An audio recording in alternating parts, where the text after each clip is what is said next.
Génial! Et c'est une grande victoire pour le Minotaur. Grâce au vide-grenier, j'ai pu dénicher une nouvelle console que je ne possédais pas dans ma collection et que je n'ai jamais testé une seule fois dans ma vie. Ah, c'est tellement exceptionnel les vide-greniers, ça motive à continuer à les fouiller de fond en comble. Une seconde, est-ce que c'est la première fois que ça m'arrive? C'est-à-dire que j'achète une console pas chère en vide-grenier et que je n'ai jamais testé dans ma vie. Réfléchissons un petit peu, fouillons au fin fond de mes souvenirs personnels. Non, il y a celle-ci que je ne possédais même pas dans la collection et que je n'avais jamais manipulée dans mes mains. Il s'agit de la New 2DS XL. Bon, après c'est une version de la 3DS, une version XL de la 2DS. Je me souviens que celle-ci, je l'avais dénichée l'année dernière à la bourse aux jouets de Jonas. Ça fait partie des consoles que je n'ai jamais achetées et que je ne possédais même pas dans ma collection. Et il n'y a pas que cette 2DS XL que j'avais déniché à l'époque. Il y a aussi la première Xbox.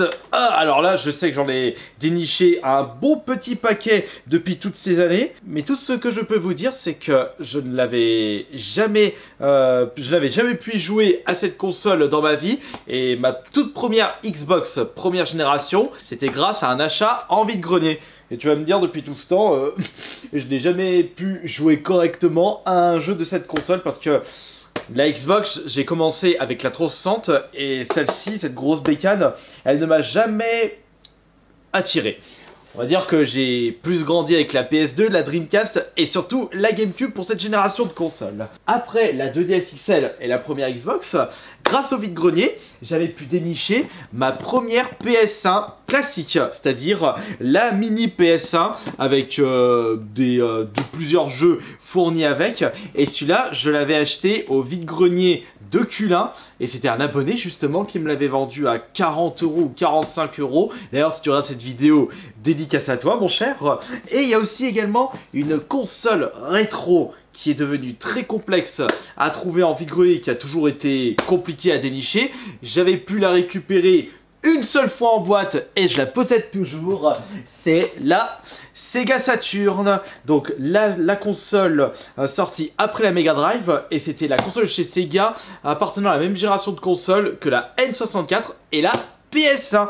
Et cette console, je l'avais achetée, je crois, 15 ou 20 € en boîte bien sûr, et c'était au vide-grenier de l'Oeillette. Par contre, je ne peux même plus vous dire c'était en quelle année.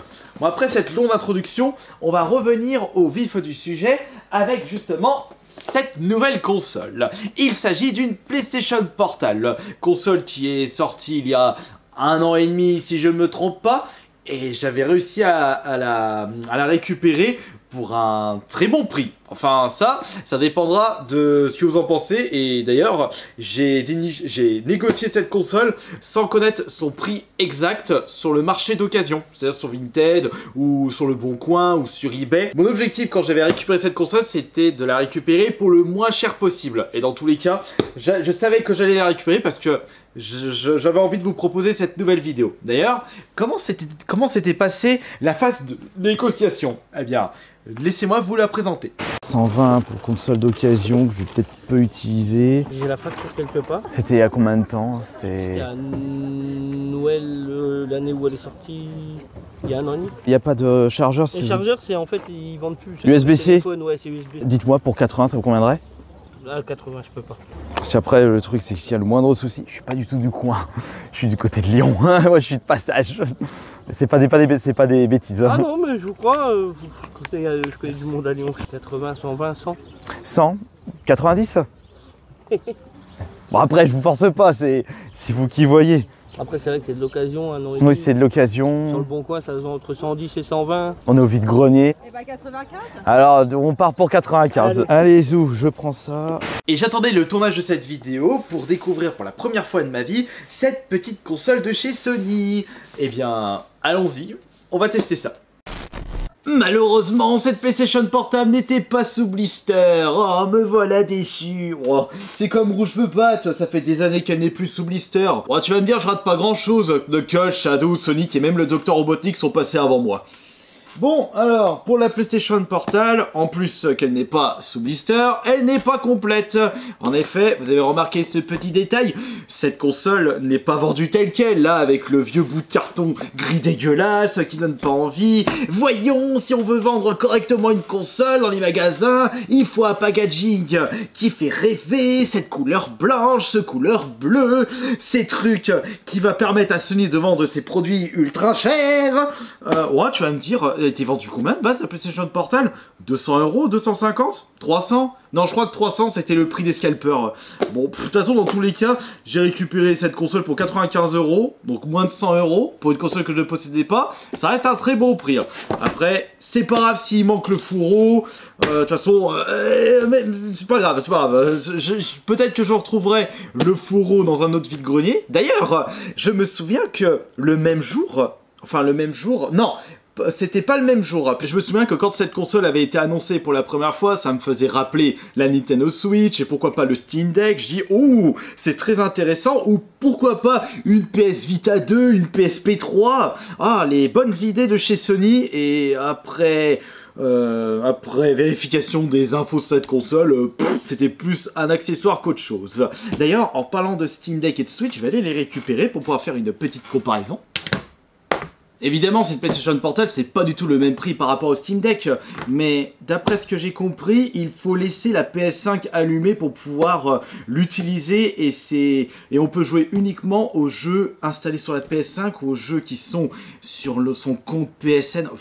C'est un petit peu bizarre les explications, mais on va essayer de comprendre la chose avec cette vidéo. Bon, la Switch, elle va ici. De toute façon, elle est en train de prendre la poussière. C'est un truc de fou. D'ailleurs, je suis passé au magasin là ce matin parce que c'était les sorties, nouvelles sorties Pokémon. Et je me suis rendu compte que la Switch 2 sort le 5 juin. Donc dans 2 semaines. J'ai putain, mais ça passe tellement vite le temps. Bon allez, on va arrêter de partir dans tous les sens.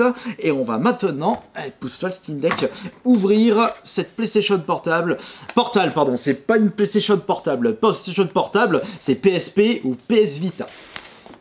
Allez. On enlève ça, voilà, regardez, avec le logo PlayStation. Oh, gage de qualité, ça reste à voir, ça dépend du produit. On enlève le fourreau et attention, zoup là. Oh, ça brille de 1000 feux. Mon Dieu, c'est la caverne d'Ali Baba dans cette petite boîte. Oh, ah, je suis en train de prendre un plaisir incroyable. Bon, maintenant, on va regarder en détail cette petite bête. Allez, on l'enlève de sa petite boîte. Et voilà. Tiens, d'ailleurs, je vais en profiter pour regarder ce qu'il y a au fond du carton. Peut-être qu'il y a une petite surprise du chef. Tu pas surprise du chef. Tu veux qu'il y ait quoi? Tu veux qu'il y ait un CD? Bon, on a juste un petit fascicule. PlayStation Portal, lecteur portable, blablabla.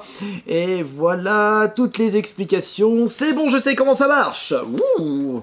Avec le talent d'Astérion, on va réussir. Tu parles, moi, talentueux, ça reste à voir.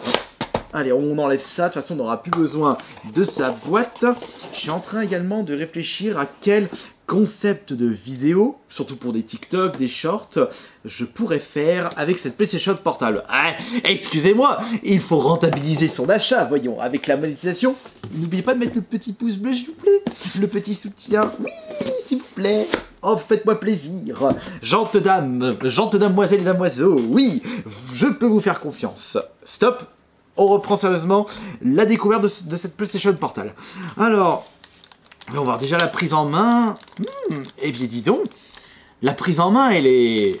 Ah, elle est quand même... Ouais, elle est très bien. J'aime bien la prise en main et je constate que... Ouais, elle est moins lourde que... Bon, après, il y a beaucoup moins de matos à l'intérieur. Mais elle est moins lourde que le Steam Deck. Mais elle est... Oh, quoique... Ouh là là là là. Ne disons pas de sottises. J'ai l'impression que la Switch est plus lourde que la... Non, je dirais que comme cette Switch, elle est dégueulasse en termes d'ergonomie, t'as l'impression qu'elle est plus lourde et elle fait beaucoup plus mal au poignet que par rapport au Steam Deck et à la PlayStation Portal. Je dirais que la PlayStation Portal est peut-être un chouïa plus lourde que... Mais on s'en fout des détails, là. On s'en fout en ce qui concerne le poids, là. Allume cette console, là, espèce de demeuré. Oui, excusez-moi, je suis un effronté du slip. Bon, comment t'allumes ça? Alors, après, il faut que je connecte ça sur mon compte P. Oh, ouais, bah, de toute façon, faut la tester entièrement, cette console. Allez, la caméra ici. Allez, zou. On fout ça là. Voilà. Oui, oui, c'est gigantesque. Bon, alors. Il est où le bouton power, là? Plus, moins. Le voilà. Bordel. Juste là, le bouton power. On allume ça. C'est parti. Allez, allume-toi. Oui, ouais. Et voilà, je suis content. L'écran, je sais pas si c'est de l'OLED pour l'écran, mais il est vachement lumineux par rapport au Steam Deck. Oui, parce que j'ai la première version du Steam Deck, donc c'est pas la version OLED. C'est pour ça. Il y a un petit peu de poussière là. Voilà. Oh, ça s'allume sur les côtés, génial. Ah bah il faut que je la mette à jour, la cocotte. Oh, il y a du son. Non mais heureusement qu'il y a du son. Faut que je me connecte. Oh, la musique, je l'aime bien. C'est pas la même musique que pour l'interface PS5. C'est comme si on achetait la PS Vita 2. D'ailleurs, ils ont pas annoncé une PS Vita 2 pour faire concurrence au Steam Deck. Fort possible. Alors maintenant, faut que je me... Oh, voilà, je suis connecté. Qu'est-ce qu'il faut faire? Vous pouvez également vous connecter sur la player en allant paramètres gestion de la console. Ok. Allez hop, on scanne ça. Voilà, c'est bon, c'est connecté. Pouf, quel bordel. Collecte de données. Oui, vas-y, collecte les données. Appareil votre périphérie avec toute PS5 à laquelle vous êtes récemment connecté. Vous devez changer la PS5, oui. J'ai pu allumer ma PS5 depuis le 22 avril. Ah bon?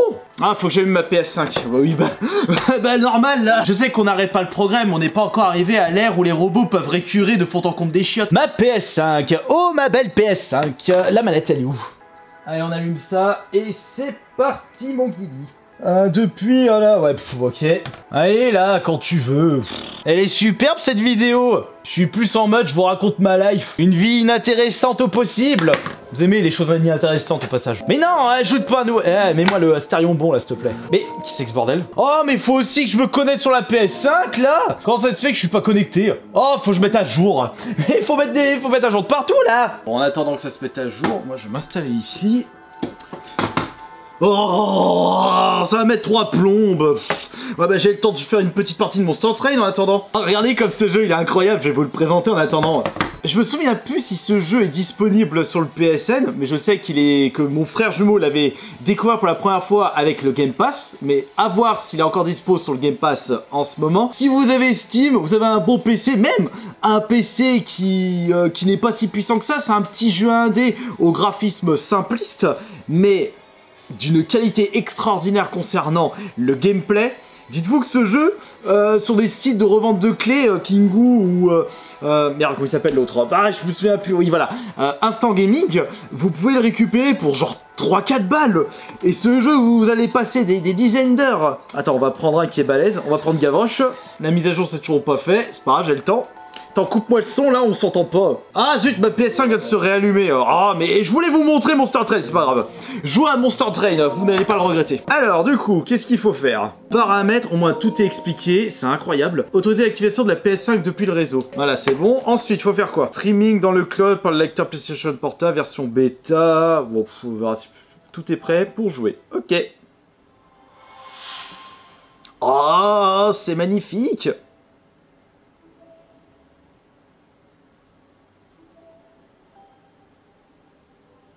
Mais que t'arrives pas à te connecter, là? Ah, c'est bon. J'ai cru pendant un instant que j'essayais de me connecter à la PS5 de la personne avec qui j'ai acheté cette PlayStation Portable. Oui, et maintenant? Ah, bah c'est bon. Oui, il y a un retard de son, écoutez. C'est quoi ça, là? Écoutez.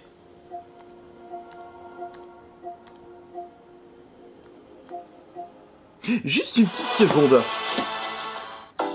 Est-ce que je peux jouer à Silent Hill sur cette PlayStation Portable? Après, la PS5, elle sera tout le temps allumée. Mais après, si c'est possible de jouer à Silent Hill sur cette PlayStation Portable dans mon pieu, ouh, il y a... À mon avis, ça doit être bon, là. Attendez, je vais mettre mon... Ouais, mais attendez, il y a un problème. là, je viens de comprendre le truc qui ne va pas avec cette PlayStation Portal. Si on veut jouer aux jeux de sa collection, ceux qu'on possède en boîte, on peut pas changer de CD à distance. C'est des filous là, Sony. Ils ont sorti une machine qui nous pousse à acheter des jeux en dématériel. Mais j'ai pas envie de passer par là, moi. Si je veux jouer à des jeux démat et que je les paye moins cher par rapport au prix pratiqué sur le PSN ou sur Xbox, j'achète des jeux sur Steam et je les joue sur mon Steam Deck. Bon, attendez. Je vais quand même mettre le Silent Hill 2, on va voir. Allez hop. Bon, après, là-dedans, je crois que c'est Balatro. Non, il n'y a pas de Balatro. On met Silent Hill 2. Après, il faut voir si la PlayStation Portal tient longtemps en charge. Hop là. Après, évidemment, il faudra toujours être connecté à Internet. Et il faudra une connexion digne de ce nom. Parce que si vous vous retrouvez sous un tunnel ou très loin de chez vous, il suffit que vous passiez dans une zone blanche ou que vous n'ayez pas une superbe connexion, vous risquez d'avoir un petit peu de mal à jouer à la PlayStation Portal à distance. Mais on va voir le Silent Hill 2, comment il passe. Est-ce qu'on arrive bien à manier... Oh, bah après, sois pas débile, Astérion. Regarde la tronche de la PlayStation Portal. C'est une manette PS5 rallongée, avec un écran. Donc il n'y aura pas de problème là concernant la maniabilité. Ouais, il y a un retard concernant le son. Je pense que ça doit se régler dans les paramètres. L'écran est de très bonne qualité. Après, faut éviter de se plaindre. J'ai acheté ça à 95 balles. C'est vrai, c'est pas beaucoup. Oh le bordel. Dégage. Aïe. Saloperie de bon sang de bonsoir. Laisse-moi te bouler. Tiens, mange ma godasse.